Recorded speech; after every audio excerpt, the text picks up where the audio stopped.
Hoje quem trará a nossa devocional será o pastor Elivano Mesquita, da Igreja Batista Reformada de Russas, no estado do Ceará. Essa palavra para ele.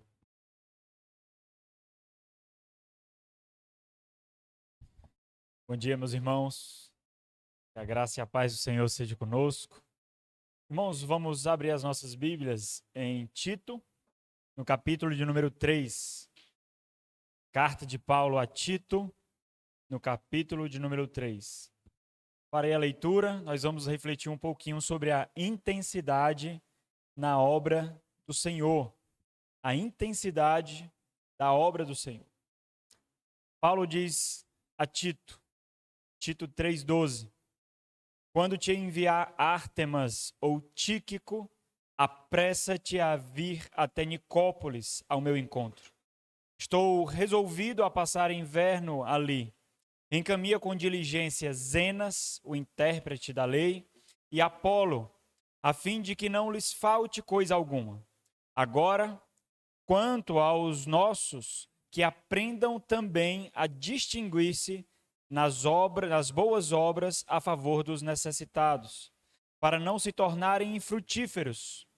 Todos os que se acham comigo te saúdam. Saúda quantos nos amam na fé. A graça seja com todos vós. Vamos fazer uma oração? Nosso Senhor e Deus, damos graças a Ti, ó Pai, por Tuas misericórdias maravilhosas, que nos acordam essa manhã, nos lembrando da Tua maravilhosa graça. Te agradecemos por esse tempo que temos de estudo intenso acerca da história da igreja e como as Sagradas Escrituras foram observadas ao longo dela. Rogamos ao Senhor, ó Deus, que seja conosco, derramando sobre nós da Tua graça, especialmente nesse momento onde preparamos nossa mente e coração para refletirmos sobre o Teu ser e os Teus feitos na pessoa de Cristo Jesus, ó Deus. Por meio dele, oramos e agradecemos. Amém. A intensidade da obra do Senhor, irmãos.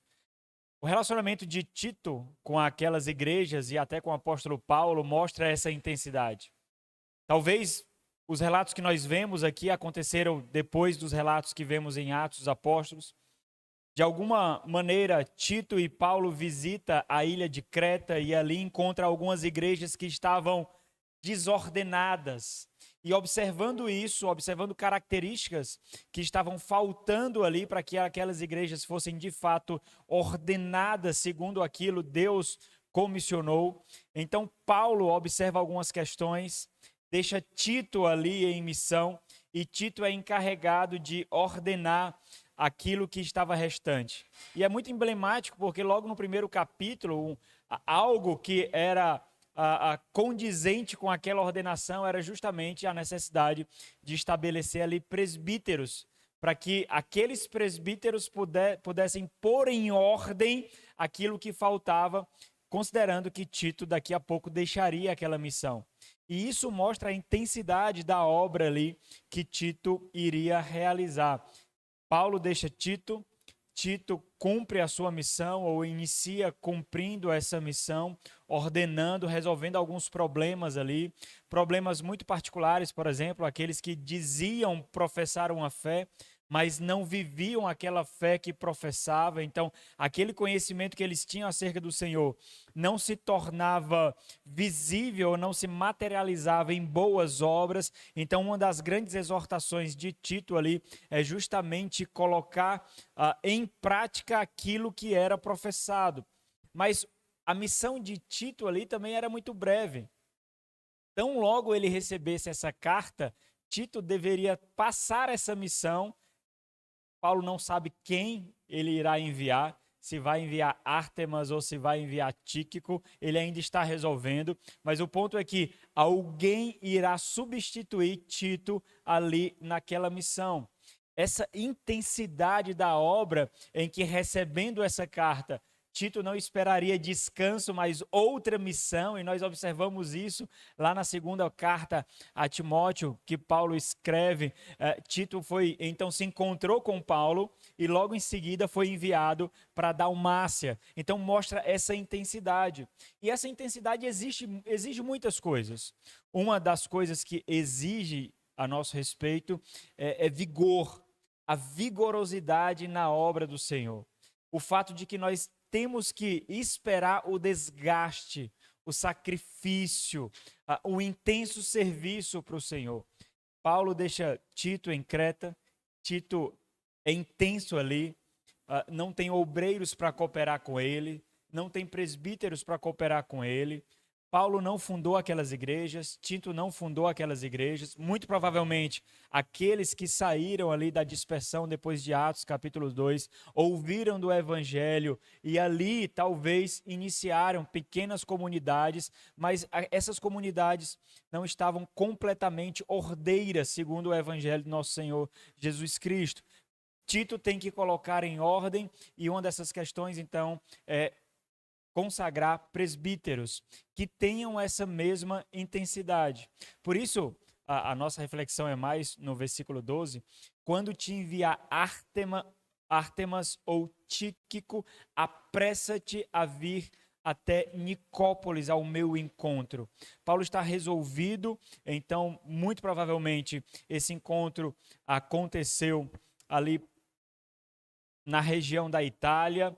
Paulo estava decidido a visitar a Espanha. Paulo não sabe quem enviar, se Ártemas ou Tíquico. O ponto é que ele tem que passar essa missão adiante. Refletindo sobre esse texto, irmãos, para nós não nos delongarmos, nós precisamos fazer uma reflexão que muitas vezes os nossos membros não fazem. O avanço do reino de Deus não para. E essa é a intensidade da reflexão dos ministros do Senhor. Enquanto nós estamos aqui estudando, as nossas igrejas se movimentam, os nossos membros se movimentam. Eles têm os seus relacionamentos, as suas dificuldades, a sua vida. A obra do Senhor não para. Tito está em missão intensa, corrigir o mais rápido possível aquilo que cabe a ele corrigir. Ele tem que receber ali Zenas, tem que receber ali Apolo, dar acomodação para eles, fazer a sala ali para eles, exercer solidariedade para eles. E enquanto isso acontece, ele tem que ficar na mente o versículo 14, em que ele ainda precisa instruir aqueles que ele irá deixar ali na ilha de Creta, para que eles aprendam a se distinguir dos cretenses em boas obras. Mas mesmo assim, a mentalidade dele é de que ele tem que encontrar Paulo para outra missão. Essa é a intensidade da obra do Senhor, vigorosidade da nossa parte. Quando nós estamos no exercício do ministério pastoral, nós não percebemos isso de muitos irmãos. Na verdade, essa não é reflexão da maioria dos irmãos que nós pastoreamos. Parece que, para muitos, o reino para diante dos seus problemas, diante das suas necessidades, diante das suas dificuldades. Se algum familiar está doente, as suas necessidades são privilegiadas. Se eles têm problemas com questões financeiras, as suas necessidades são privilegiadas. Se eles têm dificuldades emocionais, as suas necessidades são privilegiadas. Parece que essas necessidades fazem com que a obra do reino pare, a obra do reino estacione, a obra do reino perca a sua velocidade. Mas essa não é a nossa realidade. Nós ficamos enfermos, os nossos entes queridos morrem, ficam enfermos, nós passamos dificuldades emocionais, nós passamos dificuldades financeiras, mas a intensidade da obra não para em nossas mãos. Nós continuamos a pleno vigor. Quantas vezes, irmãos, nós não deixamos a nossa esposa enferma em casa e fomos exercer a nossa obra na igreja do Senhor? Quantas vezes nós tivemos que fechar os olhos para dificuldades emocionais dentro do nosso próprio lar, porque tínhamos que preparar um sermão, tínhamos que preparar uma aula, tínhamos que ajudar outros irmãos que estavam passando por dificuldades emocionais, mesmo quando nós precisávamos de um ombro, de um pastoreio, de um cuidado. Essa intensidade é requerida de nós. Isso diz respeito ao sacrifício que é esperado de nós. Isso mostra o preço de preservar, proteger e nutrir a noiva de Cristo, o rebanho do Senhor.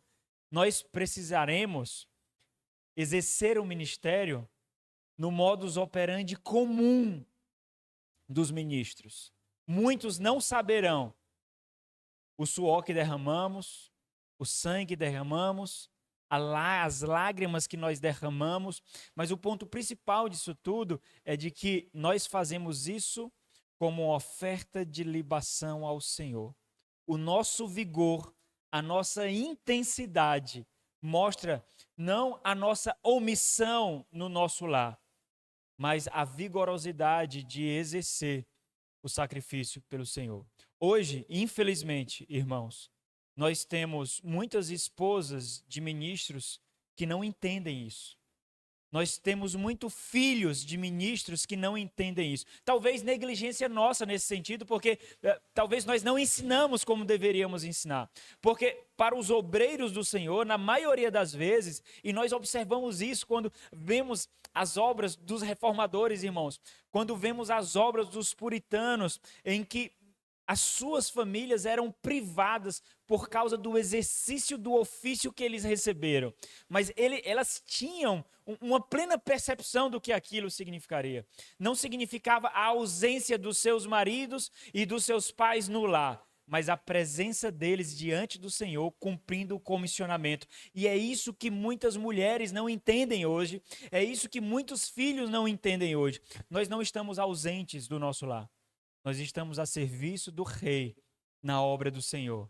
E se nós fazemos sacrifícios, eles também fazem. Só que os sacrifícios dele são ainda mais anônimos do que os nossos. São ainda mais secretos do que os nossos. Daí então, essa intensidade não pode negligenciar o pastoreio, não porque nós estaremos ausentes da obra e presentes no nosso lar, mas para que eles sejam pastoreados com essa realidade.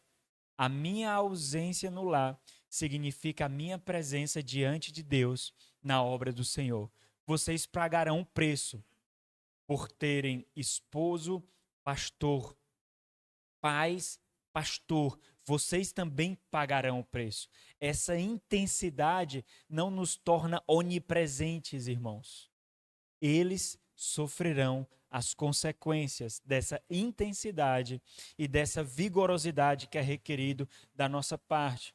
Talvez nós precisamos preparar com mais cuidado, não somente oficiais, mas as esposas e filhos dos oficiais, para que esses não cobrem aquilo que eles não podem dar e para que esses um dia não venham a desqualificar aqueles que nós dedicamos tanto empenho para preparar. Quando nós negligenciamos as suas famílias, nós estamos estruturando, edificando uma armadilha para que eles mesmos caiam. Como se tivesse, sabe, construindo um castelo de cartas e tirando uma cartinha por vez, ao invés de edificar. Quando as nossas famílias não entendem o que significa a nossa ausência. E é tão bonito ler testemunhos, biografias de puritanos, de missionários, de evangelistas, de proclamadores, mas quando somos nós a vivenciar isso, parece que nós não aplicamos a intensidade devida. A nossa ausência no lar não significa ausência. Deve significar a presença diante de Deus na intensidade da obra do Senhor. Mas para isso, irmãos, nós precisamos injetar um senso missionário intenso na nossa família, para que os nossos filhos compreendam, para que a nossa esposa compreenda, para que ela não seja assaltada pelo romantismo da nossa época. Meu marido não tem tempo para mim, o meu esposo não tem tempo para mim, o meu pai não tem tempo para mim, para que eles entendam que quando nós somos vocacionados, toda a nossa família é vocacionada. A vocação não diz respeito apenas ao homem, mas toda a sua família. É por isso que a família pode desqualificá-lo. Caso contrário, não seria. Então, talvez, irmãos, talvez nós nos preocupamos muito em arcabouços teológicos. Nós nos preocupamos muito com as nossas formações teológicas, mas nós nos esquecemos que o nosso porto seguro é o nosso lar. E quando as dificuldades, intensidades e as ondas gigantescas do ministério nos abate, é o nosso lar que vai nos fortalecer. Munido, com um profundo senso de vocação. Vai, amor, cumpre a tua missão. Vai, pai, cumpre a tua missão. Não é a tua ausência aqui na nossa casa, mas é a tua presença diante da obra do Senhor. E isso deve redundar como um brado de glória para Cristo Jesus, porque a nossa família também entende a intensidade da obra que os assalta. Vamos orar, meus irmãos. Nosso Senhor e Deus, nós somos completamente insuficientes para tão maravilhosa obra. O nosso profundo temor é que, diante de tudo isso que nós temos recebido aqui, diante da ausência que nós agora exercemos, nossas igrejas, a nossa família, diante de todo o labor que o nosso professor exerce aqui, o intérprete também, como nós faremos isso tudo frutificar para o reino do Senhor, para a glória de Cristo Jesus, para o avanço da igreja, de tal forma, ó Deus, que tudo isso não seja em vão. Que não seja apenas mais conhecimento, que não seja apenas mais uma viagem, que não seja apenas mais um conteúdo teológico, mas que de alguma forma, Deus, nós possamos tributar ao Senhor na exaltação de Cristo Jesus, para que a igreja do Senhor seja edificada, para que a noiva de Cristo, ó Deus, seja embelezada. Nós somos completamente insuficientes para isso. Suplicamos tão somente, ó Deus, que o Teu Santo Espírito inunde o nosso coração e a nossa mente com vigor e graça, para que nós possamos fazer com que todo esse conteúdo que nós temos recebido redunde em glória para o Senhor da glória, Deus. Em nome de Jesus. Amém.